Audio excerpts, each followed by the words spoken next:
Right, breaking news చూస్తున్నారు. పంజాబ్లోని అమృత్సర్లో high tension వాతావరణం కొనసాగుతుంది. అయితే పాకిస్తాన్ మిసైల్ దాడికి ప్రయత్నించింది, కానీ భారతదేశం దాన్ని తిప్పికొట్టింది, సమర్థవంతంగా ఎదిరించింది. అండ్ ఏవైతే మిసైల్స్ పాకిస్తాన్ నుంచి వచ్చాయో ఆ మిసైల్స్ని కూడా భారత ఆర్మీ కూల్చేసింది. అయితే ప్రజెంట్ అమృత్సర్లో హై టెన్షన్ వాతావరణం కొనసాగుతుంది. మిసైల్స్ను గాల్లోనే పేల్చేసింది భారత ఆర్మీ. యాంటీ మిసైల్ సిస్టమ్ ద్వారా పాకిస్తాన్ మిసైల్స్ను ధ్వంసం చేసింది భారత ఆర్మీ. నిన్న అర్ధరాత్రి 1 o'clock ఆ టైంలో మిసైల్ సౌండ్స్ రావడంతో ఆ మిసైల్స్ను కూడా భారత ఆర్మీ ధ్వంసం చేసింది. దానికి సంబంధించిన భాగాలను కూడా భారత ఆర్మీ అధికారులు కూడా స్వాధీనం చేసుకున్నారు. అమృత్సర్కు దగ్గరలోని గ్రామాల సమీపంలో మిసైల్స్కి సంబంధించిన ఆ మిసైల్కి సంబంధించిన భాగాలను కూడా గుర్తించారు స్థానికులు. అయితే కాశ్మీర్ సరిహద్దుల్లోని పలు గురుద్వారాలపైన కూడా ఇప్పటికే పాకిస్తాన్ ఆర్మీ కార్పులు జరిపింది. అమృత్సర్ టార్గెట్గా కూడా మిసైల్ అటాక్ చేసిందనే అనుమానాలు కూడా వచ్చాయి. ఈ నేపథ్యంలో మిసైల్ అటాక్ స్టార్ట్ అవడంతో వెంటనే అలర్ట్ అయిన ఇండియన్ ఆర్మీ ఆ మిసైల్స్ను సమర్థవంతంగా ఎదుర్కొని వెంటనే గాల్లోనే పేల్చేసింది పాకిస్తాన్ ఆర్మీ. అయితే పంజాబ్ సరిహద్దుల్లో పాకిస్తాన్ ఆర్మీ బరితెగుస్తోంది. అమృత్సర్ సరిహద్దుల్లో మిసైల్ దాడులకు ప్రయత్నిస్తుంది. పాక్ మిసైల్స్ను భారత యాంటీ మిసైల్స్ వ్యవస్థలు అడ్డుకున్నాయి.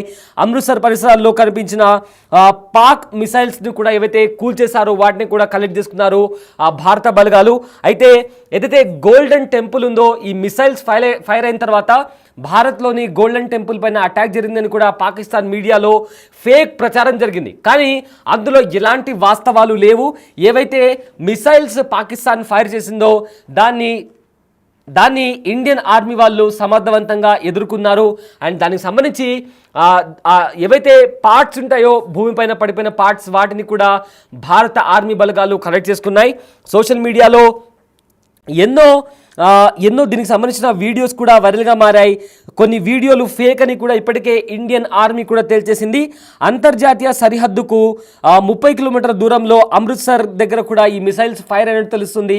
ఆ మిసైల్స్ని భారత యాంటీ మిసైల్ వ్యవస్థలు కూడా సమర్థవంతంగా ఎదుర్కొన్నాయి. ఎలాంటి క్యాజువాలిటీస్ కానీ నమోదు కాలేదు.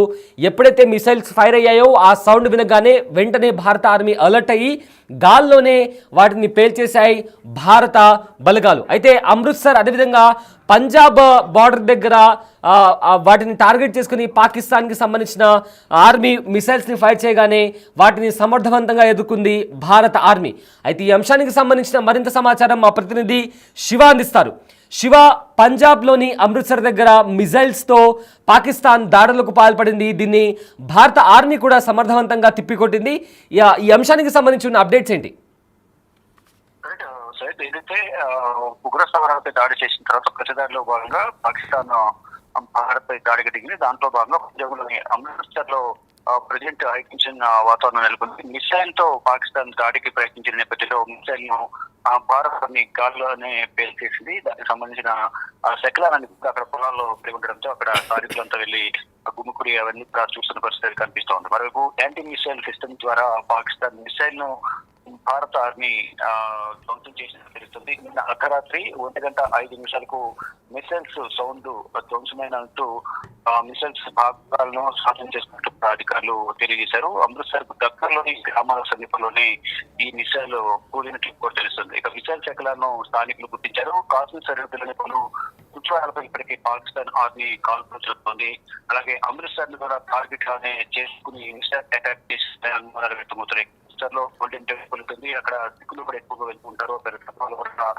సిక్కు సమాజ వర్గానికి సంబంధించిన వారు ఎక్కువ ఉంటారు. ఇటు మనకి ఏదైతే పాకిస్తాన్ సంబంధించిన ఆర్మీ జమ్మూ కాశ్మీర్ భూమి కానీ ఇతర సెక్టర్లకు సిక్కు ఎక్కువ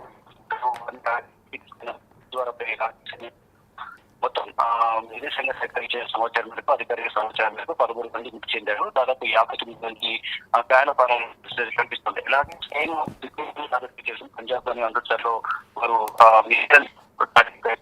కానీ యాంటీ మిసైల్ సిస్టమ్ భారత ఆర్మీ పాకిస్తాన్ మిసైల్ కూల్చివేశారు. దానికి సంబంధించిన శకలాలను కూడా ప్రెసిడెంట్ భారత ఆర్మీ స్వాధీనం చేసుకుని మిసైల్ గురించి ప్రధానంగా దర్యాప్తు కొనసాగుతుందని కూడా తెలుస్తుంది. మొత్తంలో చూసుకుంటే ఈ పాకిస్తాన్ ఆర్మీ దాడులను ఎప్పటికప్పుడు సరిహద్దుల్లో కనిపించే కాల్పుల ఒప్పందాన్ని ఉల్లంఘిస్తుంది. అలాగే ఇటు పాకిస్తాన్ సంబంధించి ఆర్మీ మొత్తం కూడా ఈ జమ్మూ కాశ్మీర్ లో ఉన్న సాధారణ ప్రజలపై కాల్పులకు తెగబడుతుంది. దానిలో భాగంగా ఇక్కడ అమృత్సర్ లో కూడా సేమ్ అటాక్ చేయాలని ప్రధానంగా భావిస్తోంది. దానిలో భాగంగా అటాక్ చేసిన నేపథ్యంలో ఒక డ్రోన్ యాంటీ మిసైల్ సిస్టమ్ ద్వారా చేసిన నేపథ్యంలో చాలా ప్రాణ నష్టం తగ్గింది. ఎటువంటి ప్రాణ నష్టం జరగలేదు అని కూడా ప్రధానంగా ఈ అటాక్ ద్వారా ప్రధానంగా తెలుస్తుంది. కానీ ఎప్పటికప్పుడు పాకిస్తాన్ మాత్రం దాడికి ప్రయత్నిస్తుంది. దాన్ని మాత్రం తిప్పుకోవాల్సిన పరిస్థితి కనిపిస్తోంది. Right, thank you Shiva, thanks for the update. అయితే ప్రజెంట్ పంజాబ్లోని అమృత్సర్ ప్రాంతాల్లో పాకిస్తాన్ దాడులకు పాల్పడింది. మిసైల్స్తో పంజాబ్లోని అమృత్సర్ మీద దాడి చేయాలని ప్లాన్ చేసింది. దాడి చేసింది కూడా. బట్ ఏవైతే మిసైల్స్ వచ్చాయో వాటిని భారత ఆర్మీ సమర్థవంతంగా ఎదుర్కొంది. యాంటీ మిసైల్ సిస్టమ్ ద్వారా ఏవైతే మిసైల్స్ వచ్చాయో వాటిని గాల్లోనే పేల్చేసింది భారత ఆర్మీ. అయితే దానికి సంబంధించిన ఏవైతే పార్ట్స్ ఉంటాయో వాటిని కూడా కలెక్ట్ చేసుకొని మిసైల్స్కి సంబంధించి ఎటువైపు నుంచి వచ్చాయి, ఇంకా మరింత అటాక్స్ జరిగే అవకాశం ఉందా, ఒకవేళ అటాక్స్ జరిగితే ఏ విధంగా ఎదుర్కోవాలని కూడా స్ట్రాటజికల్లీ భారత ఆర్మీ ముందుకెళ్తుంది. అయితే ఇప్పటికే పాకిస్తాన్లో కూడా పలు చోట్ల డ్రోన్ అటాక్స్ జరుగుతున్నాయి. ఇప్పటికే 9 చోట్ల 12 డ్రోన్స్తో అటాక్ జరిగినట్టు తెలుస్తుంది.